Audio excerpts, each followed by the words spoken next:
Hello दोस्तों, जय हिंद। हमारे इस यूट्यूब चैनल में आप सबका स्वागत है।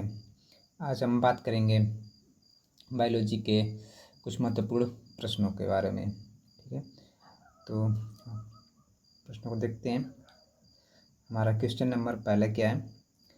कोशिका विभाजन की खोज सर्वप्रथम किस वैज्ञानिक ने की थी? तो इसका सही सही आंसर है फ्लेमिंग ने। ठीक है। और क्वेश्चन नंबर 2, कोशिका का शक्तिक्रिय किसे कहा जाता है? कोशिका का शक्तिक्रिय माइटोकॉन्ड्रिया को कहते हैं। अगला क्वेश्चन क्या है? क्वेश्चन नंबर 3, टिबिया नामक हड्डी टिबिया नामक हड्डी किसमें पाई जाती है? तो टिबिया नामक हड्डी टांग में पाई जाती है। हमारा अगला क्वेश्चन क्या है? क्वेश्चन नंबर 4, उत्तक का अध्ययन क्या कहलाता है? उत्तक का अध्ययन हिस्टोलॉजी या औद्योगिकी कहा जाता है।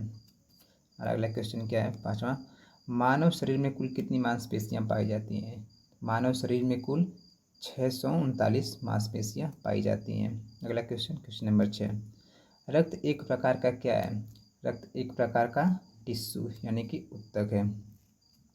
क्वेश्चन नंबर 7, संयोजी उत्तक के कोलेजन रेशे का रंग कैसा होता है? संयोजी उत्तक के कोलेजन रेशे का रंग सफ़ेद होता है, सफ़ेद रंग का होता है।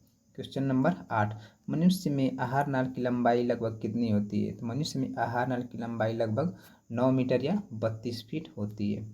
ठीक है। क्वेश्चन नंबर हमारा 9 देखते हैं। 9 क्या है?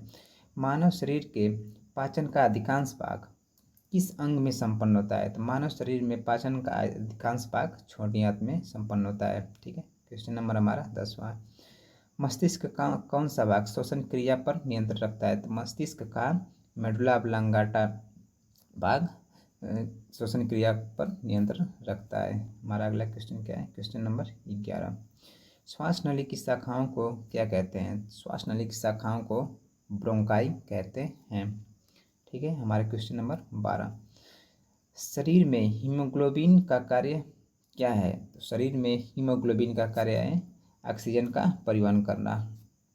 अगला क्वेश्चन नंबर 13, सामान्य मनुष्य का रक्तदाब कितना होता है? सामान्य मनुष्य का रक्तदाब 120/80 होता है। ठीक है। हमारा क्वेश्चन नंबर अगला 14, शरीर में लाल रंग किसके कारण होता है? शरीर में लाल का रंग होना हीमोग्लोबिन के कारण होता है। ठीक है। हमारा क्वेश्चन नंबर 15वां देखते हैं। सॉरी, मानव शरीर के किस अंग का एंजियोप्लास्टी की जाती है? तो मानव शरीर के हृदय का एंजियोप्लास्टी की जाती है। अगला क्वेश्चन नंबर 16, रक्तदाब को सबसे पहले किस में मापा जाता था? तो रक्तदाब सबसे पहले कुत्ते में मापा जाता था। ठीक है। अगला क्वेश्चन नंबर 17वां देखते हैं, रुधिर में आरबीसी की मात्रा लगभग कितनी होती है? तो रुधिर में आरबीसी की मात्रा लगभग 44% होती है। ठीक है। अगला क्वेश्चन नंबर 18, आरबीसी का कब्रिस्तान और मानव शरीर का ब्लड बैंक किसे कहा जाता है? तो आरबीसी का कब्रिस्तान या मानव शरीर का ब्लड बैंक प्लिया को कहा जाता है। अगला क्वेश्चन देखते हैं। क्वेश्चन नंबर 19, मनुष्य के शरीर में कुल कितनी हड्डियां पाई जाती हैं? मनुष्य के शरीर में 206 हड्डियां पाई जाती हैं। ये तो आप सबको पता ही होगा। क्वेश्चन नंबर 20, कौन सा रक्त समूह सर्वदाता होता है? तो ओ निगेटिव सर्वदाता होता है और ए बी पॉजिटिव सर्वग्राही होता है।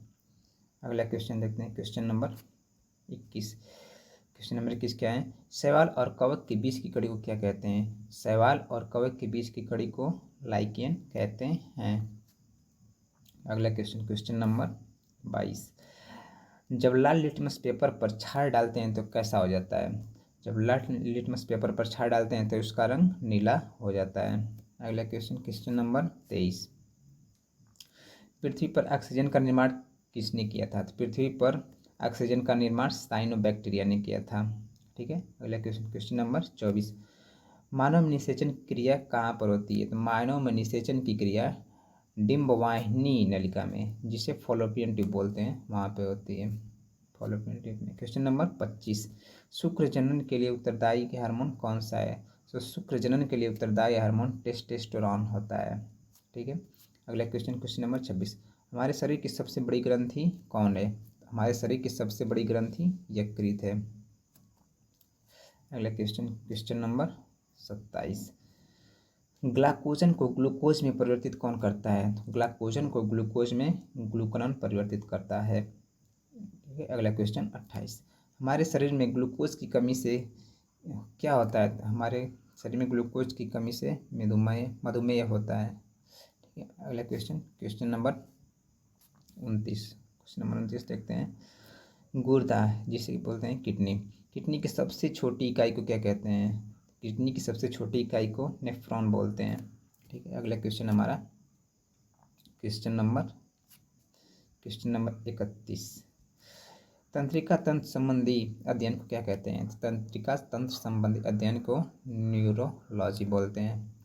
हमारे 30 क्वेश्चन कंप्लीट हुए। धन्यवाद। और हमारे चैनल को सब्सक्राइब